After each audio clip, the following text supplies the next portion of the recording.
안녕하세요. 아내와 저는 둘 다 같은 회사에 다니면서 만난 사내 커플이었어요. 자신은 일이 너무 소중해 결혼 생각도 아이 생각도 없다는 아내를 제가 열렬히 구애해 쫓아다녔어요. 나랑 결혼하면 일에도 방해되지 않게 할 거고 집안일이든 뭐든 다 제가 도울 거라고. 그러니까 걱정하지 말라고 말이죠. 그리고 저희의 신혼생활은 정말 행복했어요. 저는 약속한 대로 아내를 위해서 집안일에도 열심히 애를 썼고 능력 있는 아내가 자신의 꿈을 향해 계속 나아갈 수 있도록 적극적인 지원을 아끼지 않았어요. 실제로 아내는 회사에서도 무척 유능한 인재로 많은 이들의 주목을 받고 있었고 임원진도 인사팀에서도 아내의 평판을 무척 높게 평가하고 있었죠. 그래서인지 더더욱 아내가 결혼한다는 이야기에 회사에서는 근심이 많았어요. 이러다가 아이 낳고 회사 그만두는 거 아니냐, 전업주부 되는 거 아니냐면서 다들 걱정하더군요.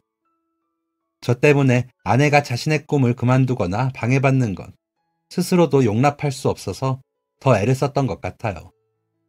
하지만 그렇다고 일부러 아이를 늦게 가진 것은 아니었어요. 결혼을 하고 나서 1년쯤 지났을 때 사실 아내가 먼저 아이 이야기를 꺼냈거든요.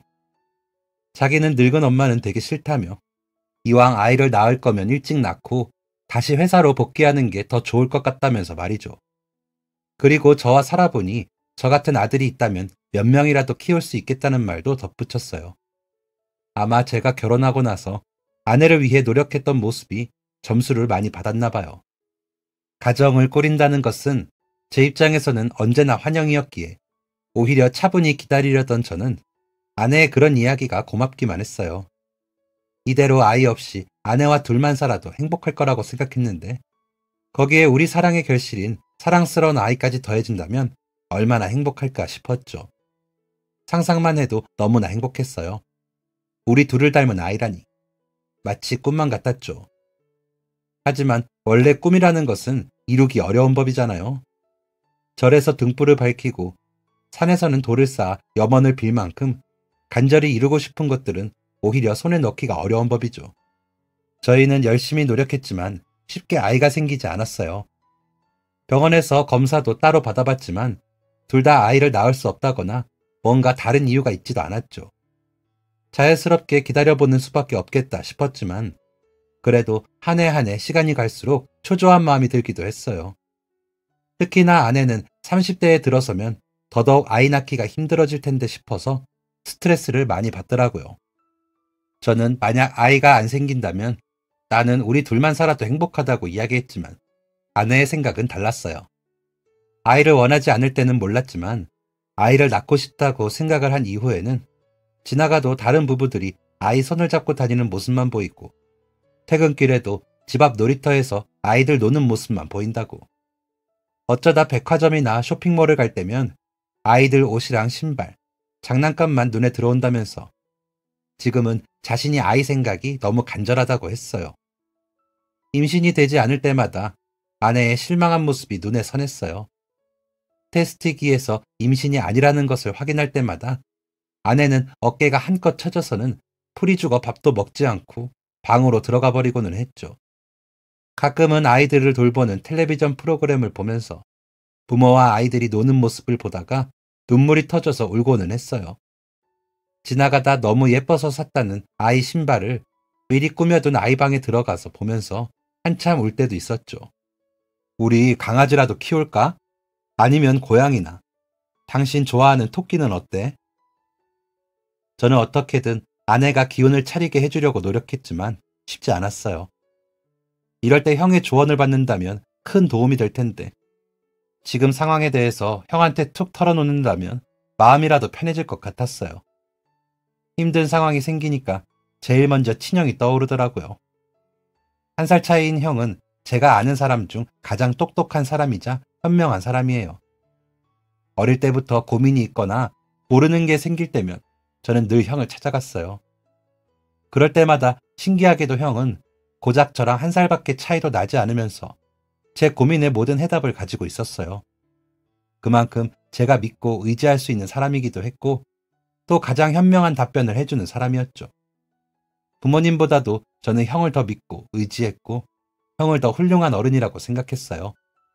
지금이라도 당장 제 모든 속마음을 터놓고 이야기하고 싶었지만 현실적으로는 그럴 수가 없었어요. 이렇게 간절히 아이를 원하는 사람도 있는데 뉴스에서 버려지거나 학대당한 아이들의 이야기를 들을 때마다 저희 부부는 가슴이 찢어지는 것 같았어요. 그리고 언젠가부터는 우리의 삶에는 아이가 없나 보다며 포기를 한 상태였죠. 그러던 어느 추운 겨울날 저는 퇴근하고 아내가 좋아하는 국화빵을 잔뜩 사서 집으로 가던 길이었어요. 팥이 들어가서 그게 그거인 것 같은데 아내는 붕어빵보다는 국화빵을 더 좋아하더라고요. 다만 파는 곳이 많지 않아서 늘 아쉬워했는데 어느 날 외근을 갔다가 보니 국화빵 파는 곳이 딱 있지 뭐예요. 이거다 싶어서 냉동실에 얼려두고 오래오래 먹으면 좋겠다 싶어서 근처 ATM 기기에 가서 현금까지 뽑아서 양손 무겁게 잔뜩 국화빵을 사서 집으로 돌아왔죠. 그런데 집에 돌아오니 거실에 불이 깜깜하게 꺼져 있는 거예요. 아내는 벌써 퇴근해서 집에 왔을 시간인데 어디 들렸다가라도 오나 아니면 약속이 있어서 나갔나 싶었는데 방 안에서 훌쩍이는 소리가 들렸어요. 무슨 일이 생겼구나 싶은 생각이 들어서 국화빵을 식탁 위에 팽개치듯이 올려두고 얼른 방 안으로 뛰어들어갔죠. 그랬더니 아내가 안방의 화장실 바닥에 주저앉아서 엉엉 울고 있는 거예요. 그 모습을 보고 어디 아프기라도 한 건가 싶어 너무 깜짝 놀라 저는 얼른 아내에게 무슨 일이냐고 뛰어갔어요. 그러자 아내는 얼마나 울었는지 퉁퉁 부은 눈으로 저를 보더니 여보, 아이가 라면서 말을 잇지 못하더라고요. 아, 임신이 또 되지 않은 건가? 아니면 아이가 생겼었는데 나한테 말하기 전에 잘못된 건가? 정말 별의별 생각이 다 들면서 눈앞이 아득해졌어요. 뭐라고 말해야 할지도 알 수 없어서 저는 그저 우는 아내를 꼭 감싸 안으면서 괜찮아, 나는 당신만 있으면 돼. 우는 아내의 등을 쓸어주었죠. 아니, 그게 아니라 임신이야 여보. 나 임신이야. 저도 막 눈물이 한 방울 흘러나오려는데 순간 멈칫했어요. 뭐라고?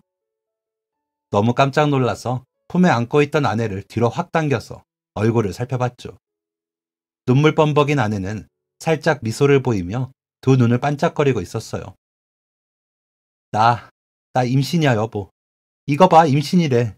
내가 임신이래. 그제야 저는 아내가 바닥에 주저앉아 손에 들고 있던 테스트기를 보았어요. 너무나도 선명하게 두 줄이 나와 있더군요. 세상에나. 제가 눈으로 보고 있는데도 믿어지지 않았어요. 아니, 이게 진짜인가? 혹시 꿈은 아닌가? 믿을 수가 없었어요. 하지만 아무리 테스트기를 보고 다시 봐도 선명한 두 줄이었어요. 임신이라니, 우리에게 아이가 찾아왔다니.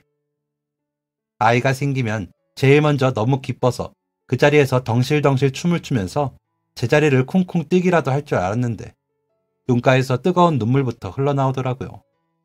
왜 아내가 화장실 바닥에서 울고 있었는지 알 것 같았어요. 저 역시도 아무 말도 나오지 않고 정말 아무 생각도 떠오르지 않고 계속 눈물만 흘렀어요. 저희 두 사람은 서로를 부둥켜 안고 욕실 바닥에 주저앉아 한참을 울고 또 울었죠. 아내는 혹시나 해서 테스트를 몇 번이나 해봤더라고요. 바닥에 놓인 테스트기를 보니까 3개 정도 되는 기기들이 전부 임신이라고 나와 있었어요. 세상에 어떻게 이런 일이 생길 수가 있지? 눈으로 보면서도 믿기지 않았죠. 저희 부부는 겨우겨우 정신을 차리고 부엌으로 나왔어요. 그리고 다음날 바로 병원에 가보기로 했죠. 식탁 위에 올려진 국화빵을 보더니 아내는 활짝 웃었어요. 오늘은 온종일 행복한 선물만 잔뜩 받는다면서 자신의 인생에서 가장 행복한 하루라고 이야기하며 우리는 자리에 앉아 정말 오랜만에 활짝 웃으면서 국화빵을 맛있게 나눠 먹었어요. 그리고 다음날 오후 반차를 사용해서 같이 병원에 갔죠. 퇴근 때까지 도저히 기다릴 수가 없더라고요. 저희가 몇 년 동안 다닌 병원이었는데 초조한 마음으로 검사를 기다리니 의사 선생님까지 덩달아 긴장하시더라고요. 혹시나 하시는 마음 때문이었는지 임신이 아니라도 아직 기회가 있으니 너무 실망하지는 마세요. 아셨죠? 라면서 누가 봐도 들뜬 저희를 차분하게 진정시켜 주었어요. 그리고 두근거리는 마음으로 드디어 검사를 시작했는데 세상에 진짜였어요. 진짜 임신이었죠. 아내의 뱃속에 정말 새로운 생명이 자리 잡고 있었어요. 임신 5주차. 초음파에는 이게 아기가 맞나 싶을 만큼 형태라고 할 것이 아직 없는 모습이었어요. 난황이라고 동그라미 하나가 어두운 초음파 사진에 자리 잡고 있었는데 그것만 봐도 저희 부부는 눈물을 펑펑 쏟으면서 우리 아기라며 몇 번을 다시 보고 또 다시 봤죠. 저희가 얼마나 간절하게 아이를 기다렸는지 알기에 의사 선생님도 살짝 눈물을 훔치시는 것 같더라고요. 지금까지는 아기짐만 확인할 수 있는 정도이지만 그래도 잘 자리 잡고 있는 것 같다고 너무 축하한다고 이야기를 해주셨어요. 그리고 앞으로의 주의사항을 들으며 집으로 왔는데 저희는 그날 밤새 그 작은 초음파 사진에서 눈을 떼지 못하고 바라보았죠. 그리고 임신 초기가 위험하다는 이야기를 듣고 주변에 소식을 알리기까지는 몇 주를 더 기다리기로 했어요.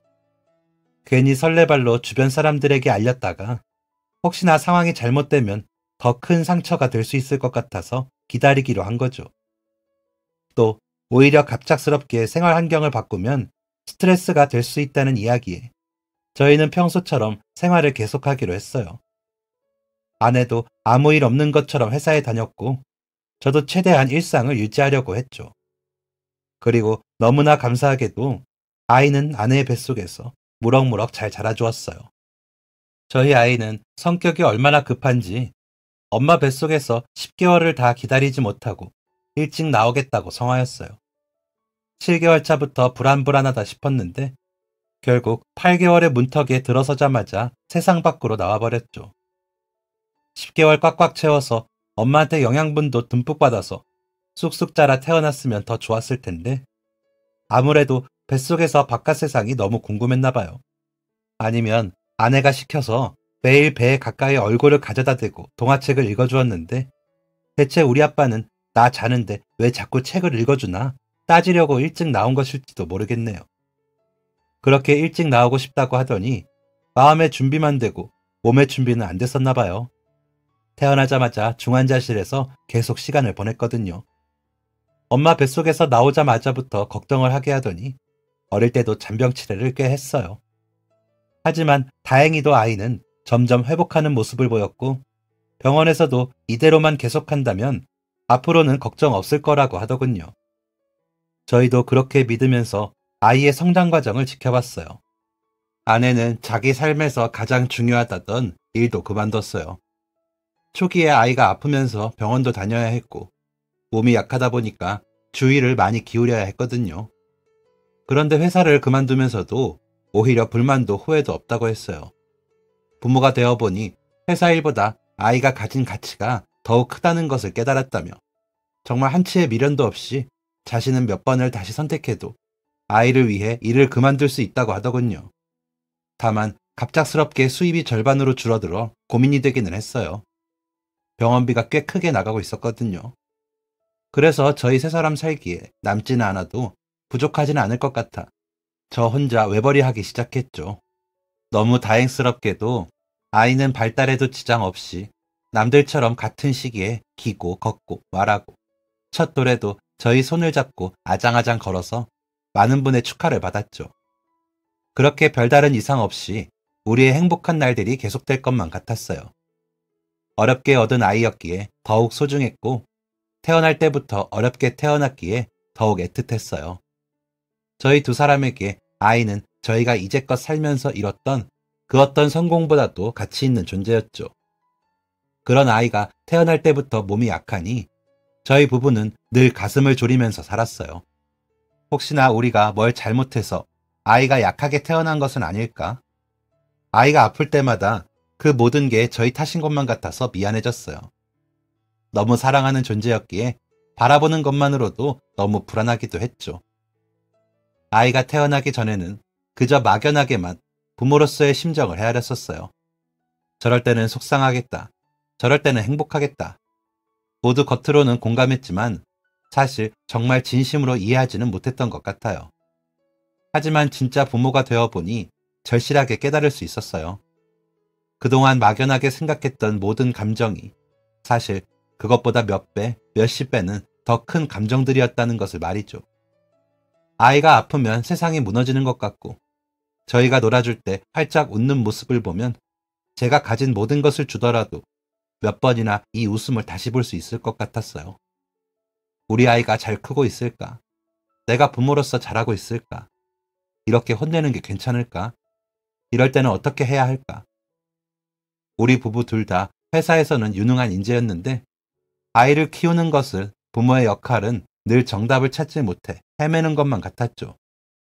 이제껏 저희가 느껴보지 못했던 수많은 감정과 지금까지 겪었던 모든 느낌을 몇 배나 더 크게 아이를 키우면서 경험했어요. 저희 아들은 다행히 저를 닮지 않아서 그런지 눈도 크고 피부도 하얗고 요즘 아이들이 좋아할 만한 미소년 얼굴이에요. 그래서인지 학교에서 여자애들한테도 인기도 꽤 있는 것 같더라고요. 운동에는 재능이 없기는 하지만 성격도 좋고 공부도 잘해서 여학생들한테 더 인기가 많은 것 같기도 해요. 아마도 예쁘고 성격 좋은 제 엄마를 쏙 빼닮아서 그런 게 아닐까 싶었는데 학교에서는 좋은 학생, 집에서는 착한 아들, 친구들 사이에서도 인기 만점이었어요. 부모로서의 저희가 한참이나 부족했던 것 같은데 행운처럼 잘 자라준 아이였죠. 그러던 어느 날 퇴근하고 집으로 돌아왔는데 아내가 할 말이 있다고 했어요. 요즘 아이가 컨디션도 좋지 않고 음식도 잘 먹지 못하는 것 같아 걱정됐었다고 하더라고요. 학교에서 무슨 일이 있는지 물어봤는데 별다른 일이 없다고 하고 선생님께도 이야기를 들어보니 학교 생활은 잘하고 있다고 했다네요. 하지만 학교에서도 평소보다 에너지가 매우 부족한 것 같다고 했어요. 아이가 어릴 때부터 몸이 약하다 보니까 조금만 상태가 달라져도 걱정을 크게 하는 편인데 그래서 건강에 관련된 검진도 생각이 들 때마다 한 번씩 하고 있었어요. 아내는 걱정이 너무 되어 종합병원에 예약하고 아이를 데리고 방문했죠.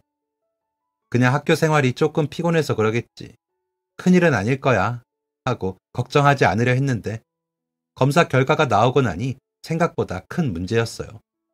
아이는 급성 신부전증으로 신장 기능이 많이 약해져 있는 상태라고 했어요.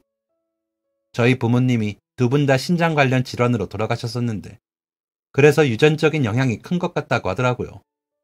우선 투석치료와 식이요법을 실시하면서 이식까지 필요한지 완성으로 발전하는지를 조금 더 지켜보자고 했어요. 이야기를 듣고 저도 너무나 큰 충격이었어요. 그래서 바로 신장 쪽으로 유명하다는 병원을 예약했고 아내와 아이 손을 잡고 다 같이 방문했죠. 다시 한번 꼼꼼하게 상태를 체크하고 전문가와 상담을 진행했어요. 이야기를 나누면서 투석이 필요하다는 결론에 도달했고 병원에서 주 2, 3회 정도 투석을 실시하기로 했죠. 다행히 아내가 일을 하고 있지 않은 상태였기 때문에 병원까지 투석을 위해서 방문할 수 있었어요. 다만 문제가 있다면 치료비였죠. 생각보다 투석 비용이 만만치 않았거든요. 그래도 돈보다 아이 건강이 당연히 우선이었기 때문에 치료를 시작하기로 했어요. 돈이야 어떻게든 벌어서 메꾸면 된다고 생각했거든요. 아이가 투석받을 때 몇 번 따라가 본 적이 있어요. 병원 냄새만 맡아도 겁을 내는 아이를 보니 제 마음이 찢어질 것 같더라고요. 그런 아이를 몇 번이나 병원에 데리고 다니는 게 너무 가슴 아팠고 그 옆을 지키는 아내의 수척해지는 모습은 더 눈물이 났어요. 그렇게 치료를 시작했는데 얼마 지나지 않아 또다시 안 좋은 소식이 생겼어요. 회사 상황이 어려워지면서 인력 조정을 진행했는데 그중 한 명이 제가 된 거예요. 회사는 새로운 방향을 위해서 조금 더 젊은 사람들로 새롭게 꾸려가기로 했고 아이도 있고 나이도 많은 제가 후보에 들어가게 된 거죠. 형 어떡해. 우리 아들이 아파. 근데 회사에서도 잘렸어, 형. 어떡해? 나 이제 진짜 어떻게 해야 할지 모르겠어. 저는 도움을 줄 수 없는 형에게 소리쳤어요. 형이 도와줄 수 있는 건 없다는 것을 알면서도 대답이 들리지 않을 것을 알면서도 혼자 벽에 대고 이야기를 하듯 소리쳤죠. 아내에게는 차마 이야기를 할 수 없었어요. 가뜩이나 아이 치료 때문에도 마음이 안 좋고 치료비 걱정으로도 스트레스를 받아야 하는데 제가 회사에서 잘렸다는 이야기를 차마 입 밖에 낼 수가 없더라고요. 아내의 걱정이 너무 클 것 같아 당분간은 비밀로 하기로 했어요. 어떻게든 다른 일자리를 빨리 찾으면 돈 걱정은 줄일 수 있을 것 같아서 취업이 되면 그때 이야기해야지 생각했어요. 그래서 여러 군데 발품을 팔았는데 쉽지 않더라고요. 요즘 대학 막 졸업하고 유학에 어학연수에 인턴 경험 등등 일명 고스펙이라고 말하는 이력서에 쓸 게 정말 많은 친구도 취업이 어려운데 저처럼 나이 많은 아저씨가 일자리를 찾기는 정말 어려웠어요. 그래도 나름 경력직으로 쉽게 이직을 할 수 있을 거라고 생각했는데 그동안 제가 세상을 너무 만만하게 봤더라고요. 경력직으로 이직하고 싶어도 저 정도 경력을 가진 사람들은 꽤 많았고 그 중에서도 더 좋은 능력을 갖춘 사람들도 많았기에 취업이라는 게 쉽지 않았어요. 그렇다고 지금보다 연봉이 훨씬 떨어지는 곳을 가자니 당장 병원비랑 생활비도 제대로 낼 수 없을 정도라 그럴 수도 없었죠. 그렇게 몇 주를 다시 취업하기 위해서 애를 쓰다가 이대로는 안 되겠다 싶었어요. 조만간 카드값도 나가야 하고 월급날 텅 빈 통장을 내밀 수도 없으니 당장 뭐라도 하지 싶었죠. 그래서 일자리를 수소문하다가 한 인력사무소를 소개받게 되었어요. 건설 현장에서 일하는 거였는데 철저하게 몸을 쓰는 일이었죠. 아침 일찍 일어나 출근을 해서 온종일 밖에서 무거운 물건들을 옮기고 뼈대만 있는 건물에 간이 계단 같은 것을 올라가 물건을 옮기고는 했어요. 안전모를 쓰고 안전화를 신고 있어도 매일 현장에 여기저기를 돌아다니는 게 불안했어요. 저는 높은 곳을 워낙 무서워하다 보니 계단을 올라갈 때마다 눈앞이 아찔해지면서 다리가 후들후들 떨리더라고요. 그런데 돈이라는 게, 가족이라는 게 이 모든 것들을 무시하고 일을 할 수 있도록 했어요. 우리 가족을 위한 거라고 정신을 가다듬으면서 후들거리는 다리를 어떻게든 한 계단 한 계단 올라갔죠. 평소 몸쓰는 일 하지 않다가 무거운 짐을 너무 많이 들어서인지 삭신이 쑤시고 아프기까지 했어요. 특히 어깨에는 멍까지 들었더라고요. 아내한테는 그냥 요즘 체력이 부족한 것 같아 운동하고 있다고 거짓말을 했어요. 그리고 낮에는 현장 일을 하고 저녁에는 대리운전을 시작했어요. 현장에서 일하는 몇 분들이 저녁에 대리운전 한다면서 알려줬는데 그게 생각보다 수입이 괜찮다고 하더라고요. 또 운전은 힘을 많이 쓰는 일도 아니다 보니 현장 일이랑 병행하기 좋다고요. 그렇게 소개받아서 일을 하기 시작했고 집에서는 퇴근하고 운동을 한다고 생각하니 다행이었죠. 그렇게 겨우겨우 투잡을 뛰면서 번 돈으로 월급을 메꿔서 통장에 넣었고 이전 회사보다는 조금 부족한 부분이라 요즘 회사 사정이 좋지 않아 전체적으로 급여가 삭감되었다고 핑계를 만들었어요. 그리고 그 다음 달에는 수입을 더 만들기 위해서 더 열심히 뛰어다녔죠.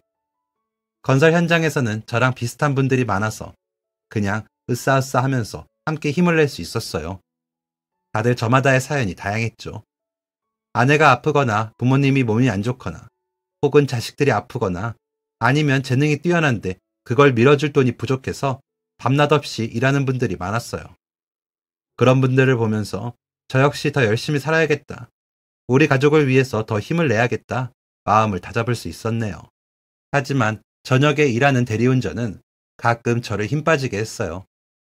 특히 비싼 술집에서 엄청 좋은 차를 운전해서 부잣집까지 갈 때면 나는 이렇게 열심히 살고 있는데 왜 이렇게 될 수 없었을까 하는 생각이 들었어요.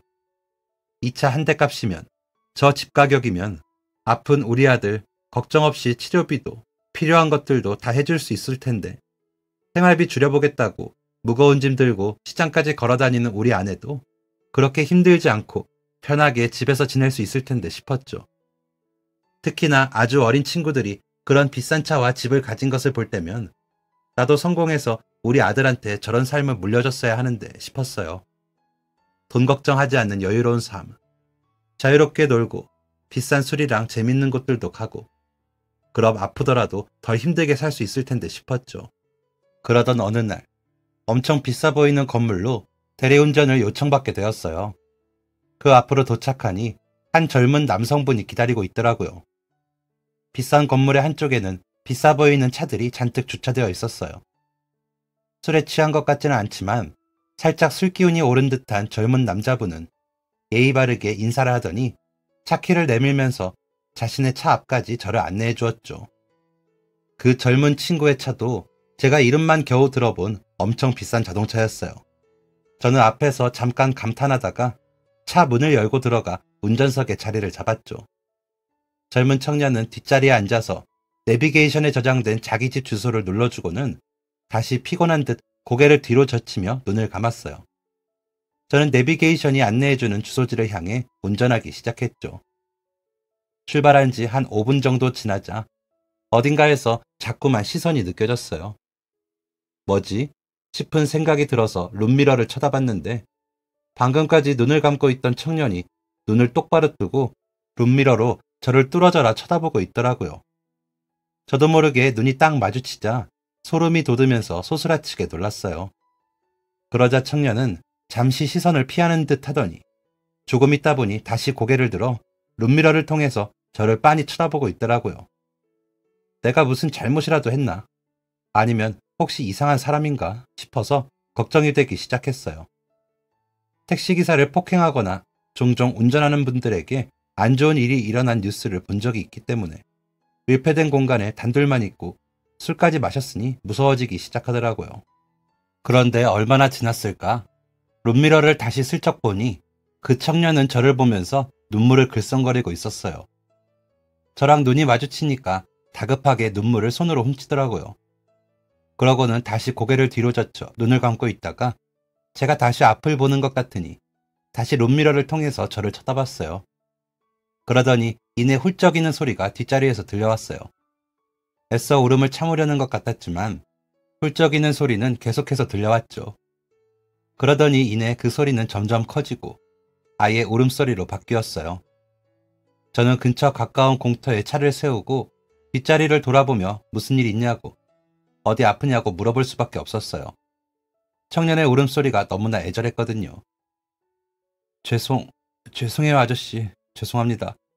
제가 아는 사람이랑 너무 닮았어요.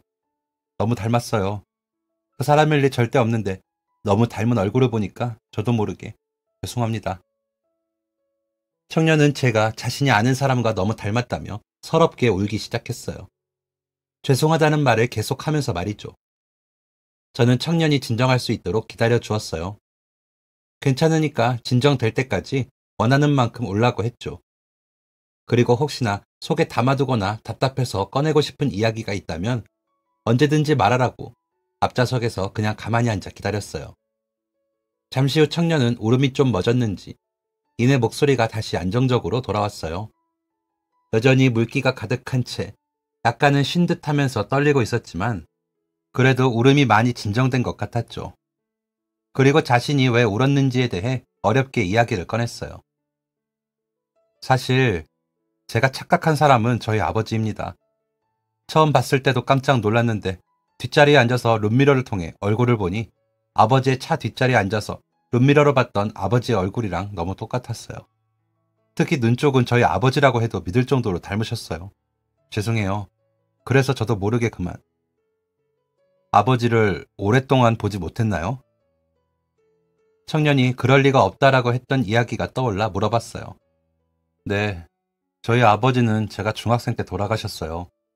아픈 곳이 있으셨는데 오랫동안 방치하셨거든요. 저랑 어머니를 굶지 않게 만들겠다고 자기 몸 하나를 희생해서 부양하셨어요. 아파도 아프다는 티도 내지 않고 돈 든다고 병원도 가지 않으시면서 지금 제가 손에 넣을 수 있게 된 모든 것은 다 아버지 덕분이에요. 아버지께서 제 가족을 위해서 그렇게 희생하지 않으셨다면 이렇게 좋은 차도 옷도 집도 다 갖지 못했을 거예요. 그리고 그것 때문에 저는 아버지를 잃었죠.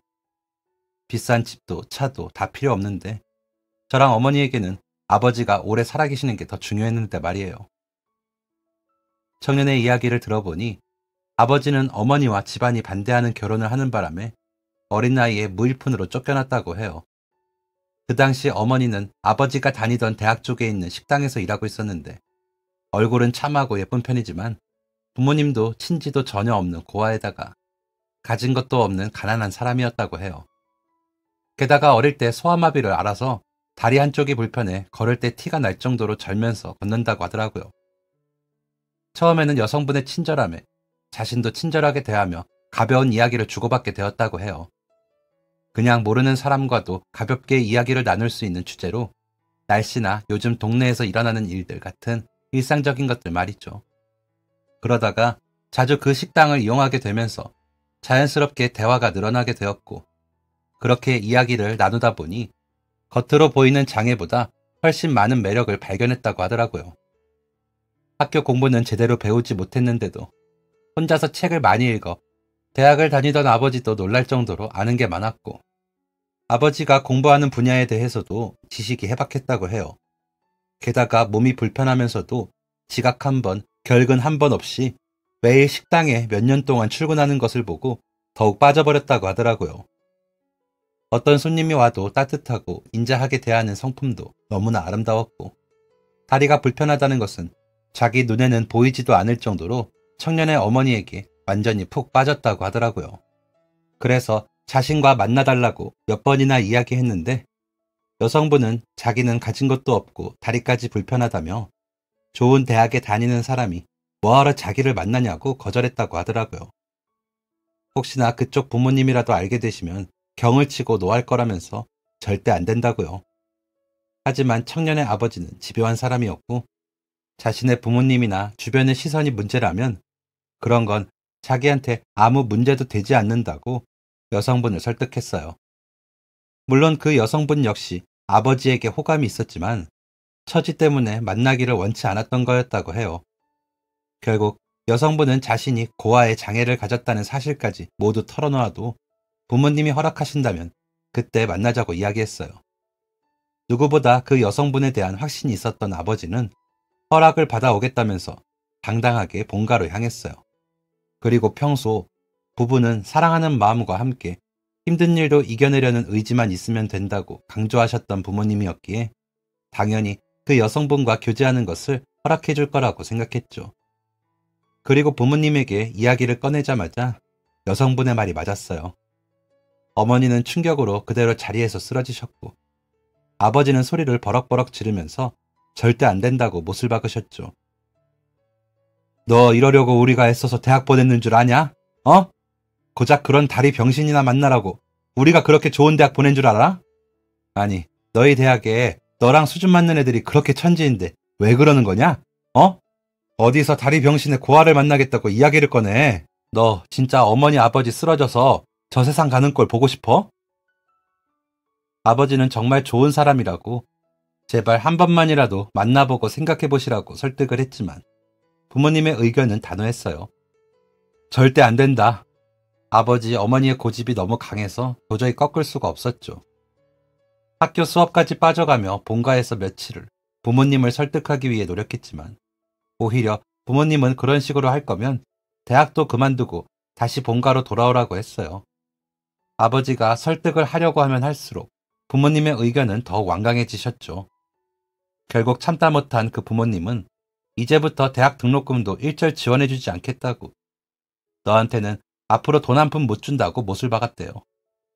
어릴 때부터 공부하던 것을 좋아해 대학을 들어갔을 때도 너무나 행복해하던 아들이었기에 이렇게 하면 대학을 그만둬야 할까봐 무서워서라도 그 여자를 만나지 않겠다고 할 줄 알았던 거죠. 하지만 오히려 믿었던 부모님의 이중적인 모습은 더욱 실망스럽게 느껴졌대요. 외적인 것, 가진 것과 상관없이 그저 좋은 사람이라면 응원해줄 거라고 생각했던 부모님이 자신이 사랑하는 여자를 한번 만나보지도 않고 그저 겉모습만으로 판단하다니, 자신의 부모님이 너무 실망스러워졌죠. 그리고 부모님의 협박에 그만둘 수 없을 만큼 그 여자를 사랑했대요. 결국 아버지는 집을 나왔고 그 후로 자신의 부모님과 완전히 의절을 한 채 살았다고 해요. 지금의 청년 어머니는 아버지를 대학 졸업까지 식당 일을 하면서 뒷바라지했고, 아버지 역시 빨리 자리를 잡기 위해서 공장이던 건설 현장이던 임상실험 참여까지 돈이 된다고 하면 마다하지 않고 했다고 해요. 그렇게 우여곡절 끝에 대학을 졸업했고 군대를 다녀와서는 어머니와 결혼했어요. 다행히 그 아버지는 우리나라에서 가장 손에 꼽는 대기업에 입사하였고 자신이 살아있던 동안은 부유하게 가족들을 건사했죠. 물론 사랑하는 아내와 결혼했기에 마지막으로 세상을 떠나는 그날까지도 두 사람은 주변에서 저렇게 사이좋은 부부가 없다고 부러워할 정도로 사랑이 넘치는 사이였다고 해요. 그동안 고생을 많이 해서 그런지 너무나 안타깝게도 청년이 중학생쯤 되는 너무 이른 나이에 세상을 떠났기에 청년은 늘 아버지가 가슴속에 그리움으로 남았다고 하더라고요. 게다가 아버지가 얼마나 힘들게 어머니와 결혼하고 가족을 건사하기 위해 노력했는지 들었기에 더더욱 아버지에 대해 애틋함과 존경심이 커졌고요. 자신이 태어난 이후에는 평생 일하는 시간이 더 많은 시간을 함께하지는 못했기에 아버지가 돌아가셨을 때 정말 많이 울었다고 해요. 청년의 아버지 역시 마지막이 다가올 때쯤 청년에게 그런 말을 했다고 하더라고요. 미안하다. 내가 맨날 일하느라 바쁘다고 너랑 시간을 많이 쓰지 못했구나.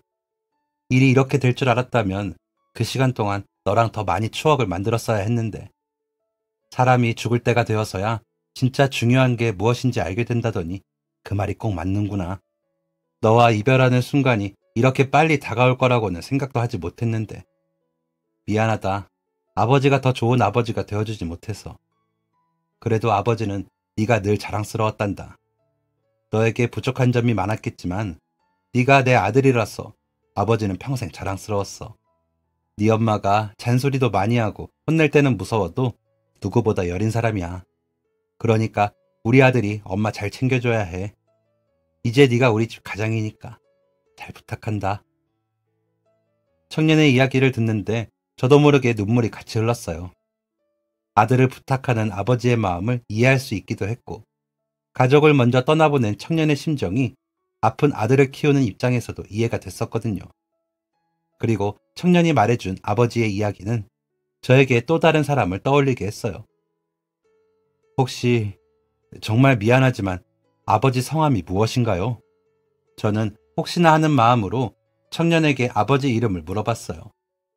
그럴 리가 있을까라는 생각이 들기는 했지만 청년의 이야기는 정말로 제가 아는 사람과 너무나 닮아 있었거든요. 게다가 청년의 아버지가 저와 매우 닮았다는 이야기에 혹시나 하는 심정이었죠. 그리고 청년이 아버지의 이름을 이야기해 주었는데 너무나 충격적이었어요. 그 아버지의 이름을 듣자마자 이번에는 제가 그 자리에서 세상이 무너진 듯이 울었어요. 그 청년은 눈물을 머금은 목소리로 의아해하면서 저에게 무슨 일이냐고 물었죠. 이번에는 청년이 저를 위로하며 무슨 일인지를 물어봤어요. 아까와는 반대의 상황으로 이번에는 제가 울면서 도저히 말을 잇지 못하였죠. 그리고 마침내 눈물이 조금 잦아들기 시작했을 때 이번에는 제 이야기를 해주었어요. 청년이 말해준 이름은 저에게 너무나도 익숙하면서 그리운 사람이었어요. 바로 1살 차이가 나는 저희 형이었죠. 맞아요. 사실 저에게는 친형이 한 명 있었어요. 형은 어릴 때부터 공부도 잘하고 운동도 잘하고 성격도 좋고 성실하면서도 똑똑하기까지 해서 우리 동네에서는 어떻게 저런 아들을 얻었냐고 비법이라도 알려달라고 어머니를 조를 만큼 사랑받는 아이였어요. 학교에서는 늘 전교 1등을 놓치지 않았고 그러면서도 친구들이랑 놀 때도 빠지지 않아서 인기도 정말 많았어요. 저희 형은 저희 집안에 저희 부모님의 큰 자랑이었어요. 부잣집에서는 자기 딸이 조금만 더 크면 결혼시키고 싶다고 중고등학생 때부터는 탐내는 집이 많을 정도였죠. 그럴 때마다 저희 부모님은 늘 어깨가 으쓱하고는 했어요. 저희 집안의 장남이자 가보였죠. 형이 워낙 훌륭하다 보니 오히려 부모님은 저에게 아무런 기대가 없었어요.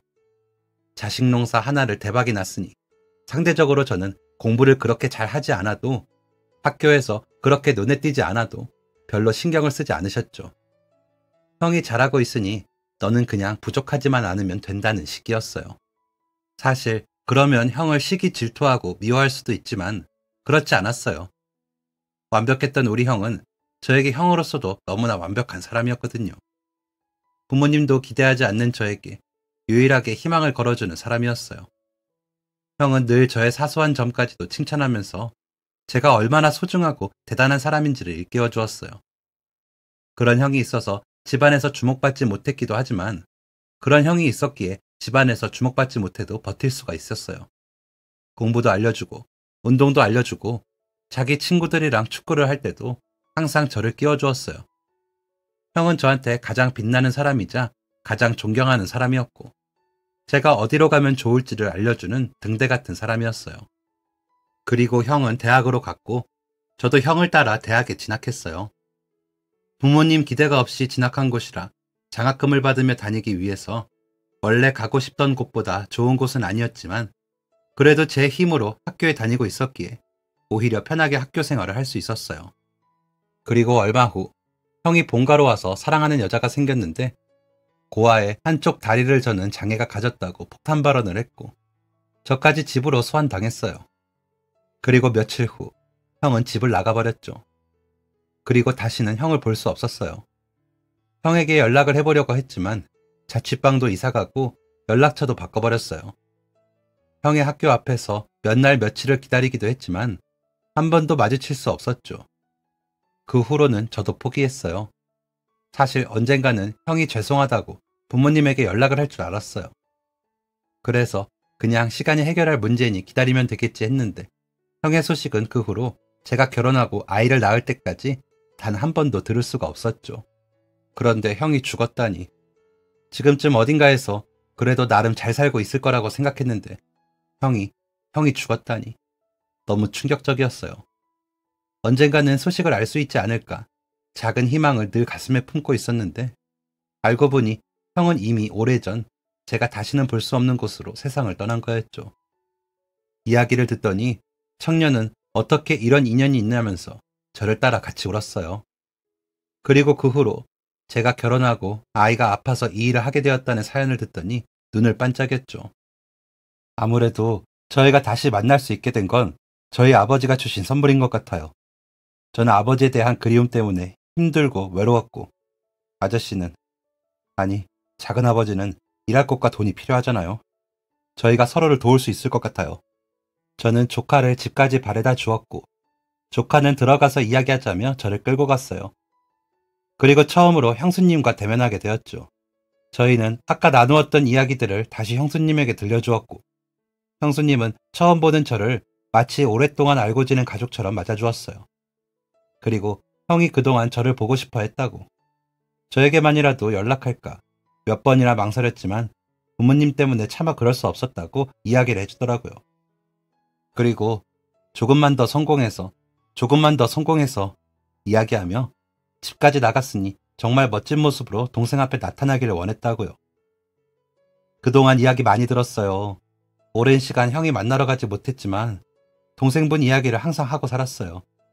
그리고 늘 너무 보고 싶어하고 정말 많이 그리워했어요. 형수님의 이야기를 들으니 그래도 마음 한편이 조금은 녹아내리는 것 같았어요. 형이 그렇게 집을 나갔지만 그래도 나에 대한 사랑은 늘 마음속에 간직하고 있었구나. 나를 잊지 않고 있었구나. 아주 오랜 시간이 지났지만 그래도 마침내 알게 되었거든요. 저희는 다음날 다시 약속을 잡았어요. 그리고 정말 선물 같은 일들이 일어났죠. IT와 앱에 관련된 기술 쪽으로 사업을 하고 있던 청년은 저에게 자신의 회사에서 일자리를 만들어 주었어요. 자신의 회사는 오히려 젊은 친구들로만 구성되어 있어서 균형을 맞춰줄 수 있는 경력직의 제 또래 사람들을 찾고 있었다고 하더라고요. 조금 어린 친구들이랑 일해야 한다는 것에 불편함을 느껴서 많은 분이 그 자리를 거절했다고 하는데 저는 그런 건 전혀 상관없었어요. 안정적인 월급이 나오는 일자리만 있다면 너무 감사했죠. 그리고 신장 쪽으로 친한 의사가 있다면서 병원도 소개해 주었어요. 거기에서 다시 한번 상담받고 투석 일정과 기관에 등록해서 신장 이식 대기자 명단에도 올렸죠. 그러며 진행한 유전자 검사에서 청년은 제 조카가 맞다는 결과가 나왔고요. 또 아이가 투석 때문에 놓친 수업들에 대해서도 지원을 해주었어요. 스마트 기기를 통해서 아이가 학교에서 배우는 진도를 따라잡을 수 있도록 해주었거든요. 그리고 같은 대학교 출신의 유명한 선생님이 있다며 가정교사도 보내주었어요. 저는 이런 걸 다 받을 수 없다고 했지만 조카는 아버지가 살아계셨다면 이것보다 더 많은 것들을 도와주셨을 거라고 했죠. 다시 직업을 구하게 됐고 또 갑자기 조카가 생겼으니 저는 아내에게 그동안 있었던 모든 사실을 털어놓았어요. 회사에서 쫓겨난 이야기와 그동안 월급을 마련하려고 낮에는 건설 현장을, 저녁에는 대리운전을 하고 있었다고요. 그러자 아내는 사실 알고 있었다고 하더라고요. 저는 회사 사람들이랑 연락을 주고받다가 제가 그만두게 되었다는 이야기를 들었고 먼저 물어보고 싶었지만 제가 말하지 않는 데는 이유가 있을 것 같아서 마음의 준비가 되면 이야기해주겠지 하면서 기다리고 있었다고요. 아들은 무사히 신장이식을 받았어요. 조카 덕분에 국내에서 정말 유명하다는 의사분이 직접 진행해 주셨고 병원비도 다 마련해 주었더라고요. 수술도 무사히 잘 끝났고 다행히 지금까지 추적했을 때는 거부 반응도 확인되지 않아서 앞으로도 이렇게 쭉 잘 관리해주면 문제 없을 거라고 하네요. 그리고 저에게는 제 형을 닮은 조카가, 조카에게는 자신의 아버지와 꼭 닮은 작은 아버지가 생기게 되었는데요. 제 가족은 그동안 떨어져 지내는 동안 쌓지 못했던 추억들을 쌓기 위해서 더욱 활발하게 교류하고 있어요. 식사도 자주 같이 하고 서로 집에도 자주 놀러 다니고 생일, 명절에도 함께 시간을 보내고 있어요. 처음으로 형의 납골당에 방문해 오랫동안 나누지 못했던 긴 이야기들을 전하기도 했죠. 그동안 제가 듣지 못했던 형에 대한 이야기도 많이 듣고 저도 조카와 형수님에게 형의 어릴 때 이야기들을 들려주는데요.